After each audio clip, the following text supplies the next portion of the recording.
The next thing is engagement model, and I'll spend a little bit more time here because I think this is something important for the industry. This you can see in front of me is a flywheel. It's an inbound flywheel made famous by a company called HubSpot, but it's something that I like to use in my strategies. It's a simple model to help you understand customer engagement. It's impact driven, so you can measure every stage very specifically, and most importantly, unlike a funnel where the customer sort of falls through and pops out the other end, it puts the customer at the center and always helps you to understand customer goals.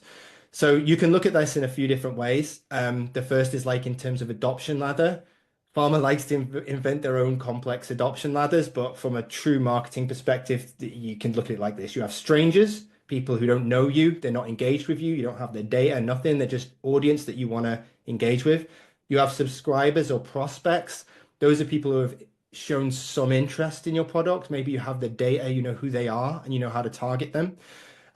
You have customers. So eventually someone uses the product for the first time and they build a level of confidence. And then you have advocates, and these are people who are confident customers who are happy to promote and share with their friends and colleagues how good your product is, right? And they help you attract new strangers, right? This is quite good for a pharma perspective because this is actually a lot how clinicians work. They're based on experiences, they share knowledge, and they trust each other much more than they trust you. So I think this is like a simplified version of the way of an adoption ladder effectively.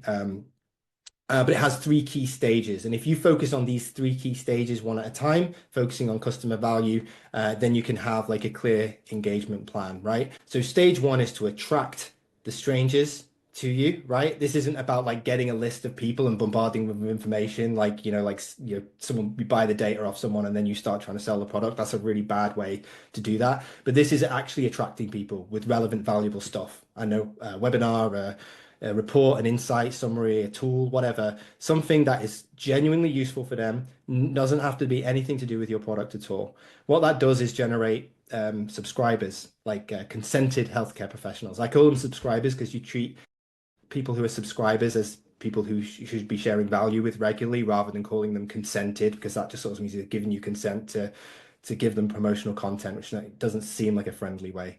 So, those subscribers you then nurture. Your job now at the next stage is to find a process by which you can get those subscribers, regularly engage with them, and convince them to consider your product in different ways. That's whatever your engagement strategy is. Once you have a customer, it doesn't end there. So once they start using the product, healthcare professionals will use product more and you'll get more revenue if they feel confident. So you need to give them everything they can. I call this like customer service, which we often don't have in pharma, but you give them everything they need to have a good, successful first experience, second experience, expand their use, and hopefully also once they are doing that, you can get them to share their stories with others. Like, this is a really simple way to build trust because you're like engaging on a mutual value exchange. You're learning something about the audience. You're using that learning to give them personalized information, to introduce the product, help them build confidence, and help everyone be happy. So it's kind of customer first. Now, what does this look like in practice? Let me give you a couple of examples of what it looks like outside of healthcare again, so that you can put yourself in the shoes of a customer. This is an example of HubSpot. So for those of you who don't know, HubSpot is a CRM, basically a sales CRM system. And if it was a pharma company, they'd be saying, do you want a better CRM system? Our CRM system is faster. I know it's more accessible. It's cheaper, whatever, all the features.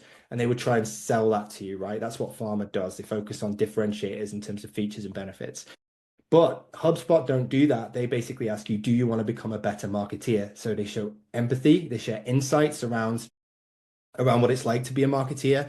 They give you tools and tips, resources. Here's some kind of stuff like there's learning modules in various topics like worksheets, templates, plans you can use to do social media plans and emails and all this kind of stuff, with their top tier sort of marketing experts. They even have an annual meeting, which is all about trends in marketing.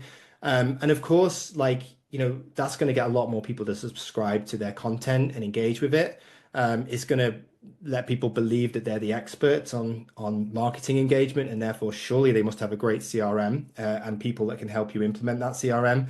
And of course, when you download a specific thing or interact with a specific piece of content, they also know the thing that you're interested in. So if I'm obsessed with learning about email marketing, then they can come in and their rep can contact me and say, want to see the features that we have around email marketing. So then it's like super relevant and interesting rather than coming at me with the whole sales e-detail spiel every single time, right? So that's just one example of what it could look like. And I can see so many ways that you could take learnings from this and utilize it in your own marketing and pharma.